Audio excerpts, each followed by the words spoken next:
Des images du 1er mai font le tour de la toile et impressionnent le monde.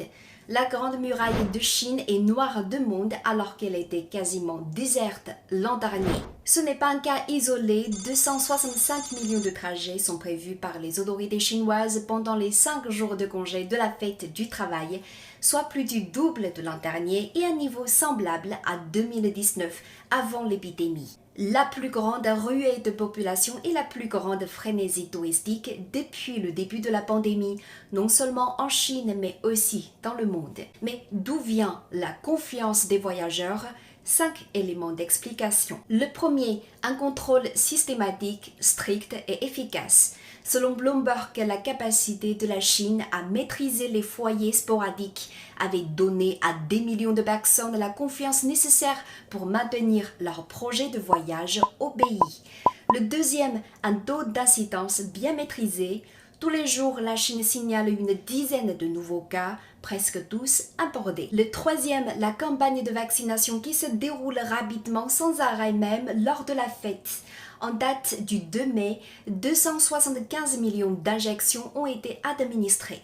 L'objectif, 560 millions de personnes vaccinées d'ici au mois de juin, soit 40% de la population chinoise. Le quatrième, les mesures sanitaires dans les gares, les aéroports et les sites touristiques qui ne manquent pas.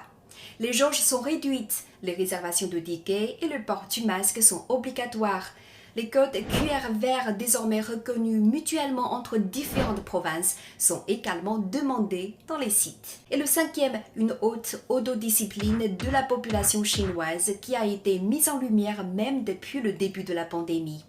Les restrictions sont strictement respectées et on est responsable pour sa santé et celle des autres. Résultat, Reuters prévoit que la frénésie des voyages donne à l'économie chinoise un grand élan à court terme. Le tourisme national, secteur durement frappé par la pandémie, peut finalement être soulagé. Un fruit envié sans doute par beaucoup, mais il faut savoir que Rome n'est pas construit en un jour. Derrière une reprise rapide face à l'épidémie, une recette secrète de la Chine qui servira sans doute de source d'inspiration pour d'autres pays. Des mesures rapides et strictes et une convergence des efforts sans relâche.